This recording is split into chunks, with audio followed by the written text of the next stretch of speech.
भाई कोई ऐसी बात करो जिससे मेरी आस टूट जाए। देखिए, इंसान जब किसी से आस लगा बैठा है तो फिर उसके बाद वो जो ऊपर से जिससे आस होती है ना, आस से उसी से लगा बैठे, वही आपकी आस को पूरा करेगा और वही आपकी प्यास बुझाएगा, वही आपको नवाजेगा, वही सब कुछ देगा। तो मेरा एक ये जुमला याद रखिए, भाई कोई ऐसी बात करो जिससे मेरी आस टूट जाए, मैं किसी से आस न लगाऊं। तो मैं तो अपने रब से आस लगाए बैठा हूँ और रब ने मुझे ये तमाम चीज़ें दी हुई हैं। तो आज नाज़रीन जो अभी सेगमेंट चल रहा था,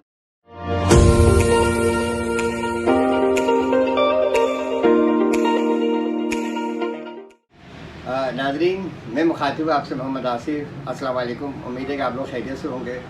नाज़रीन, जवाहरात की दुनिया के अंदर बहुत बेशकीमती चीज़ें पाई जाती हैं और कम कीमत वाली चीज़ें पाई जाती हैं, लेकिन बाद औक़ात बहुत कम कीमत वाली चीज़ बहुत बेशकीमती चीज़ के बराबर भी फ़ायदे दे सकती है।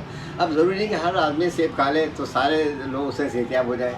बाद लोग जो है मना करिए भाई सेब मत खाइए, और कहा जाता है जनाब केले का इस्तेमाल कर लीजिए या दूसरा फ्रूट खा लीजिए। मतलब हर फ्रूट की इंडिविजुअली एक अलग उसके विटामिन रखे गए हैं। इसी तरीके से इन तमाम जवाहरात के अंदर भी अल्लाह तबारक तआला ने बिल्कुल अलग किस्म के इंडिविजुअली प्रॉपर्टीज़ रखी हैं जिसकी हीलिंग, जिसके इम्पेक्ट हमारी बॉडी के ऊपर होते हैं।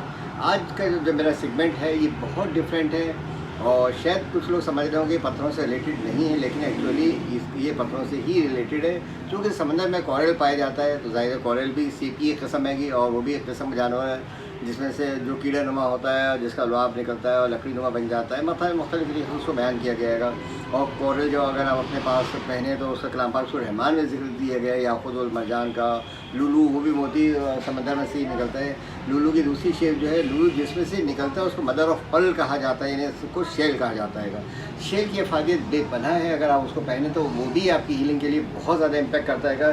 इवन शेल के देखिए ब्रेसलेट बने हुए हैं, इसको आप पहन रहे हैं अगर तो ये भी आपके बॉडी के लिए बेनता फ़ायदेमंद है। उसको काट के देखिए इस तरह से ब्रेसलेट टाइप के बना दिए हैं। ये शेल के प्योर शेल छोटे छोटे से देखें ओरिजिनल नेचुरल लगे हुए। इसके उसको आप अपने हाथ में पहन सकते हैं। ये देखें शेल का बना हुआ है। इसी तरह शेल का देखें ये लॉकेट है। ये बेशकीमती चीज़ों की वजह से ओपल है ना, बेशकीमती पत्थर बिल्कुल समझ लें कि उसी जैसे इसमें लस्टर और कलर पाया जाता है। शेल की बहुत ज़्यादा अफादियत है। लॉकेट की सूरत में अगर आप पहने तो इसको बिल्कुल वही आपके पल्स की अफादियत से हासिल कर सकते हैं। इसको अंग्रेज़ बटनों की सूरत में इस्तेमाल कर सकते हैं, जो कि देखिए मेरे पास बटन मौजूद हैं। इसको हर मुख्तलिफ तबक़े फ़िक्र ने मुख्तलिफ तरीके से, क्योंकि चमक खूबसूरती की अलामत समझाता है। इसको अगर कोई इसे जो है शेल जो है एक्चुअली ये सीप होती है और सीप को काट के बनाया जाता है। सीप की हमा बेशक़सा मौजूद है। कुछ मैंने थोड़े से आपके सामने डिस्प्ले किए सीप। मेरे पास तो बहुत अच्छे अच्छे सीप हैं जो घर पर पड़े रखे हुए हैं। ये देखें, इस सब इसके अंदर बहुत सारे लोग ड्रैगन बना लेते हैं, उस तरीके से इस्तेमाल लेकर आते हैं। ये देखिए, ये लॉकेट वगैरह बनाना हो तो काफ़ी वेटफुल है। ये देखें, तो ये जनाब ये शेल को इस इस्तेमाल में ले सकते हैं कि आप लॉकेट बना लें और रिंग बना लें। ये बर्तन वगैरह पे भी इसको लगाया जाता है। शेल को यूँ भी किया, घर के अंदर शेल रखने के बेपनाह इम्पेक्ट और बहुत ज़्यादा फ़ायदे हैं। घर में कहा जाता है अगर एक शेल आपके घर के अंदर रखा हुआ है, ड्राइंग रूम में या स्टडी रूम में, या आप जहाँ लेटते बैठते हैं, तो उसके इम्पेक्ट आपकी पूरी बॉडी के ऊपर, उसके पूरे घर में होते हैं। इसके अंदर बहुत अफादियत ने रखी हुई है। ये बाद लोग शेल के डेकोरेशन पीस बना के रखते हैं। देखिए इसमें सारे शेल ही लगे हुए हैं। शेल के साथ एगिट और दूसरे पत्थर लगा दिए गए हैं। शेल के अंदर देखिए बर्तन टाइप की चीज़ें बनाई जाती हैं। तो देखें सारे बर्तन टाइप की चीज़ बनाई हुई है। इसके अंदर शेल के छोटे पीस काट के ये इन्होंने पूरे उसको डेकोरेट कर दिया गया है। ये शेल दिखा दिए और ये है एक्चुअली बेहतरीन शेल। इनकी बेपनाह डिमांड है। ये देखें किस तरीके से ऑस्ट्रेलियन शेल है ये, और ऑस्ट्रेलियन शेल ये देखिए। तो नाज़रीन बात हो रही थी शेल के मुताबिक। तो ये जो शेल्स है इसकी बहुत ज़्यादा अल्लाह ताला ने अफादियत रखी है। कोई भी चीज़ भाई साहब बस वो बेकार नहीं बनी है। इस शेल को घर में रखें और इससे आपके घर के अंदर जितनी भी नेगेटिव चीज़ें हैं वो सक कर लेगी। अब किस तरह सक कर लेगी इसका भी मैं एक तरीका समझाऊँ। ये आप पहली दफ़ा देख होंगे, मैं हंसी मजाक वाली चीज़ नहीं है, हकीकत वाली चीज़ बता रहा हूँ। ये शेल आप के अंदर अल्लाह ताला ने देखिए खूबी कैसे रखी। समंदर की आवाज़, साउंड, जब आप समंदर पे जाते हैं जो लहरों की आवाज़ें आ रही होती हैं। अब आपको दिल चाहता है मैं घर में बैठ कर उस आवाज़ों को उससे साउंड थेरेपी करूँ, उससे लुत्फ़अंदोज़ हो। तो इसको ऐसे कान में लगा लें और सुकून से खामोशी से कान लगा के इस तरह सुने।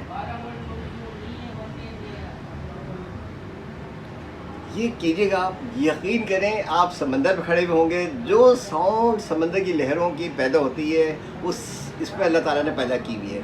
उसको लगाइए,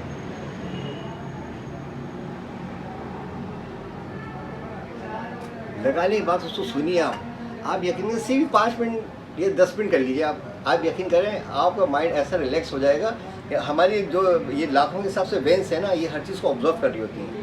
इत्तेफाक की बात, मेरा हावजा भी क़यामत का कमज़ोर ताकतवर हावजा है। बचपन से लेकर आज तक की कोई बात मैं भूलता ही नहीं, क्योंकि शुरू से पढ़ने का शौक़ है। और याद रखें, जो छुरी किचन में रात दिन इस्तेमाल होती रहती है तो कभी जंग आलूद और जहर आलूद नहीं होती, और जो छुरी इस्तेमाल में नहीं होती घर में वैसी पड़ी रहती है। नहीं, इससे तशबीह दे रहा हूँ, जो पानी एक ही जगह खड़ा रहता है तो वो गंदा हो जाता है, वो ख़राब हो जाता है और उसमें काई जम जाती है और वो नाकाबिल इस्तेमाल हो। नाज़रीन, जैसा कि मैं आपसे बता रहा था कि जो चीज़ पड़ी रहती है छुरी घर में, जो इस्तेमाल में नहीं तो जहर आलूद हो जाती है, लेकिन जो इस्तेमाल में रहती है वो जंग आलूद और जहर आलूद नहीं होती। इसीलिए इंसान को चाहिए जवानी से लेके, बचपन से लेकर जवानी से लेके बुढ़ापे तक बस काम करता रहे, तो वो हमेशा फिट फाट और जवान रहेगा। और अगर आप काम करना छोड़ दिए और आप रिटायर्ड होकर घर में बैठे, तो रिटायरमेंट के नाम से अल्लाह माफ़ करे, मुझे तो समझ रहे कि ऐसा था जैसे आदमी मर गया। मर तो कभी रिटायर्ड होता ही नहीं, सच्ची बात है। जिन लोगों को मैंने देखा है, चूँकि मैं रहा ऐसे लोगों के दरमियान, फ्रांसीसियों के साथ रहा हूँ, सऊदियों के साथ रहा हूँ, मैंने दुनिया के सैकड़ों लोगों से मैंने मुलाकातें की हैं। तो उनकी उम्र मैंने मेरा जो सऊदी अरब के अंदर जो डिफेंस मिनिस्टर गया था, वहाँ पर अंदर एक कफील था, उससे मैंने मुलाकात की। उसकी 92 ईयर्स की एज थी, उसका 92 ईयर्स थे तो उसने शादी की। तो देखें, बात असल में सारी कि मर्द घोड़े को और मर्द को चना मिलता रहे तो बूढ़ा नहीं होता, मुझे इतना बताएगा। तो लिहाजा अपने आप को मसरूफ़ रखिए और काम करते रहे तो आप एक्टिव रहेंगे और फुर्तीले रहेंगे, आपका पेट नहीं बढ़ेगा और जो है आपके जिस्म में सूजन नहीं आएगी। तो मेरा कहने का मकसद यही था, बात कहीं से कहीं निकल जाती है, लेकिन टॉपिक में असल में समझाता हूँ। तो जो छुरी इस्तेमाल में रहती है तो इस्तेमाल वाली हमेशा आपको चमकती नज़र आएगी, और जो इस्तेमाल में नहीं रहती तो वो जंग आलूद हो जाती है, जहर आलूद हो जाती है। उससे जो भी चीज़ आप काटेंगे तो वो जहर आलूदी हो जाएगी और नुकसान पहुँचाएगी। और जो लोग पड़े रहते हैं तो पड़ी हुई चीज़ों की तो कोई वैल्यू नहीं होती, वक्त उसी चीज़ की होती है जो कि इस्तेमाल में रहती है। तो मैं आज आपके सामने जो सेगमेंट लेकर बैठा हूँ, ये इसके मुतालिक, ये अल्लाह ताला ने इतनी बड़ी बड़े जो शेल बनाए हैं, ये देखें आप इसको। ये जनाब 1 2 3 4 5 6 7 8 9 मुखी शेल है। ये आप सोचे तो सही, ये मैंने आपसे समझ लें 30 साल पहले समंदर से हासिल किया था और 30 साल से मज़ीद इसकी तलाश में हूँ, लेकिन उसके बाद से मुझे आज तक मिला नहीं है। ये देखें, और उसके बाद दूसरा शेल, ये देखें आप, कितना ज़बरदस्त शेल है। ये शेल जो बहुत पावरफुल होते हैं, इसको अभी मैंने सफाई नहीं किया, एक्चुअली तेज़ाब साफ़ करके चमका के फिर रखे जाते हैं, लेकिन ये मैंने नेचुरल हाथ में वैसे ही रखे हुए हैं। इसको घर में रखना चाहिए, बहुत फ़ायदा इससे पहुँचता है और ये क्लीजिंग काम के लिए भी बहुत अच्छा रहता है। इसके नेगेटिविटी की जो लेयर्स, जो हवा जाती है इसका निकल के वापस आती है तो फ्रेश हो जाती है। ये देखिए, जो मैंने पढ़ा है, जो मैंने इसके अंदर इसका प्रैक्टिकल महसूस किया, वो सब आपसे शेयर कर रहा हूँ। ये देखें आप, क्या खूबसूरत है। ये ऑस्ट्रेलियन शेल है, इनकी बुकों में तस्वीर होती है, ये आपको यहाँ नहीं मिलेंगे, नापैद है ये बिल्कुल ना। ये देखें, ये सारे शेल। अब चूँकि भाई मेरा ऑस्ट्रेलिया में रह चुका था तो ये तमाम चीज़ें उसके तवज्जुह से मुझे मिल जाया करती थी। मैं चूँकि शौक़ मिजाज हूँ तो मेरे पास चीज़ें भी इसी किस्म की आती हैं। ये देखें सारे शेल देखें, इसके कलर अलग है, नेचुरल है। और ये देखें, अच्छा देखें, शेल की हालत असली पहले ये थी, इस तरह खुरदरापन था, इसको धो के तेज़ाब से पॉलिश किया तो इसकी सूरत ये आ गई। और उसके बाद जनाब इसके ऊपर ईचिंग का काम कर दिया, और इसको जो आपके ये होते हैं ना, क्या स्टार्स, वो पूरे स्टार्स नाम के साथ, इसको जैसे ये ल्यू है, इस पर ल्यू लिखा हुआ है, और चाहे तो आप इसके ऊपर अपना सेगिटेरियस नाम अगर कुछ लिखवाना चाहें तो वो भी लिखवा के बनवा सकते हैं। बहरहाल ये मैंने तमाम चीज़ें आपको दिखाई हैं। ये शेल इस किस्म के सिर्फ मेरे पास है। और जनाब हिंदुस्तान के अंदर बिगल जो बजाया जाता है, जंगों में बजाया जाता है, ये तो छोटा वाला से बड़ा वाला ये पता नहीं कहाँ रखा है, वही मौजूद है। तो इसको मंदिरों के अंदर ही बजाया जाता है। तो उससे कहा जाता है जहाँ तक इसकी आवाज़ आती है वहाँ तक साउंड थेरेपी जाती है। वल्लाह आलम के सवाब, चूँकि हिंदुओं कॉन्सेप्ट है, हमारी तो अजान दी जाती है, उनके मंदिरों में जब आप दाखिल होंगे तो बाकायदा इसको जो है बजाया जाता है। देखें, नहीं बजाता,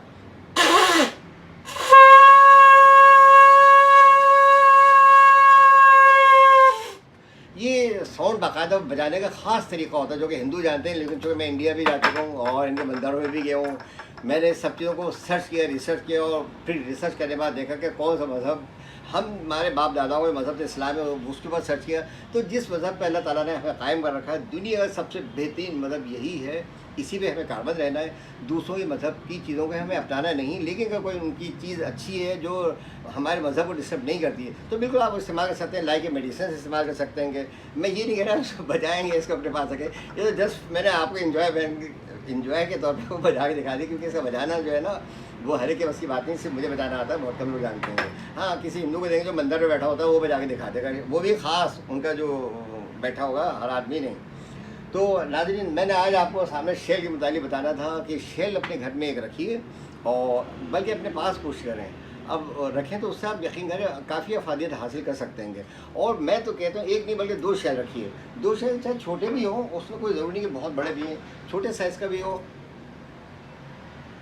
हाँ, इस पर भी वही आवाज़ आ रही है, बल्कि जब इसको कान पे लगे तो आपकी साउंड गूंजती ही खुद महसूस करेंगे इसको ना। आप चाहे छोटे शेल हो या जितना बड़ा होगा उतने ही उसका साउंड आप बेटर फील करेंगे, उतनी ही ज़्यादा साउंड थेरेपी होगी। इस काम को आप 5 से 10 मिनट तक कीजिए तो उससे ये होगा कि आपके अंदर जो ऊट पटांग सोचें और जो ये माहौल की किसाफतें और माहौल की जो आलूदगी और माहौल की जो नेगेटिविटी हमारी बॉडी में माइंड में जा रही होती है, ये कि सिर्फ इस पर तवज्जो दीजिए कि मैं सुन रहा हूँ और मेरे दिमाग में जितनी भी नेगेटिविटी सब ख़त्म हो रही है और मैं साउंड सुन रहा हूँ, तमाम दुनिया की फजूल साउंडों से मैं निकल चुका हूँ।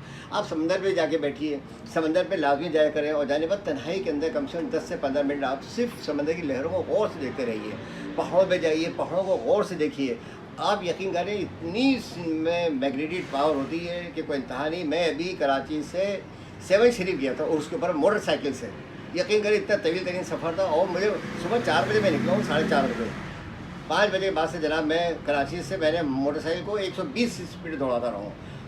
1 घंटे 40 मिनट के अंदर जनाब मैं हैदराबाद पहुँच गया और वहाँ से जनाब उल्टे हाथ पे दादू की तरफ मुड़ा हूँ और 1 घंटा 45 के अंदर जनाब 7 शरीफ पहुँच गया। यानी 4 घंटे के अंदर अंदर बीच में हाँ 15-20 मिनट के लिए मैं रुका था कुछ ब्रेकफास्ट लेने के लिए। 1 अंडा और एक थोड़ा सा मैंने कुछ ले लिया था, नहीं सॉरी दूध लिया था मैंने, वो गिलास के। उसके बाद मैंने पूरी जर्नी इसकी वापसी में जामशोरो आया, जामशोरो से फिर मैं हैदराबाद शहर गया, वहाँ से चीज़ें खरीदी। उसके बाद हैदराबाद से 77 किलोमीटर है जामशोरो से हैदराबाद तक के अंदर का रास्ता, वो पूरा ब्रिज का रास्ता। फिर वहाँ से बाइक निकाली तो 2 घंटे 10 मिनट के अंदर मैं कराची पहुँच चुका था। यानी सुबह में निकला था और शाम को जो है उस दिन मैंने जो है अब से 4 दिन पर 16 घंटे बाइक चलाई है। 18 घंटे टोटल मेरा सफ़र था ये, क्यों मुझे बीच में रुक रुक के चीज़ें मायने भी करना होती है, कि सर्च भी करना होता है। पहाड़ों पे भी मैं जाता हूँ, रेगिस्तानों में भी, डेजर्ट में भी, सहरा में भी, तमाम चीज़ों से बहुत लुत्फ़ होता हूँ, ज़्यादा देखने की कोशिश करता हूँ। तो नाज़रीन आपका भी जब वक्त मिला करे तो ये जो सयाहती टूरिज़म मकामात हैं वहाँ ज़रूर जाया कीजिए, सब्ज़े को भी देखिए, पहाड़ों को देखिए। आप यकीन करें आपके माइंड की इतनी झिला मिलेगी। गाड़ी है तो आप गाड़ी से आइए, सच्ची बात है, मैं तो बाइक का शौकीन है, मैं तो बाइक से जाता हूँ। तो ये देखिए फजूल बातें भी इसमें मैंने शामिल कर दी, बुरा मत मानिएगा, लेकिन मैं चूँकि आप लोगों से हर बात शेयर करता हूँ क्योंकि सब आप मेरे दोस्त हैं और दोस्तों से हर बात को शेयर करना चाहिए और अगर बताना चाहिए अपना एक्सपीरियंस और एक्सपेरिमेंट जो आपने किया बताएं, ताकि उससे आप भी अफादियत हासिल कर सकें। बहुत शुक्रिया, थैंक यू। मेरी बातों बिल्कुल कतई मतलब बुरा मानिए, किसी को अगर कुछ बात बुरी लगी हो तो मैं तहे दिल से उसका सॉरी कर देता हूँ। कोई बात हो सकता है बुरी लग जाए, तो आप लोग अपना ख्याल रखिएगा और इसको ज़रूर जो है सो बटन प्रेस कर दीजिएगा, साथ साथ बेल आइकॉन पर भी हाथ से पुश करिए ताकि ये इन्फॉर्मेशन और दुनिया सारे लोगों तक पहुँचती रहे और लोग देखेंगे, कहेंगे यार पाकिस्तान के अंदर भी लोग ऐसे मौजूद हैं ये सब चीज़ें जानते हैं, बताते हैं कि। तो वो तो मेरी ख्वाहिश होती है कि तमाम ऐसी चीज़ बताऊँ जो हर कौम के लोग इस्तेमाल कर सकें। बहुत शुक्रिया, थैंक यू, अपना ख्याल रखें, अल्लाह हाफ़िज़।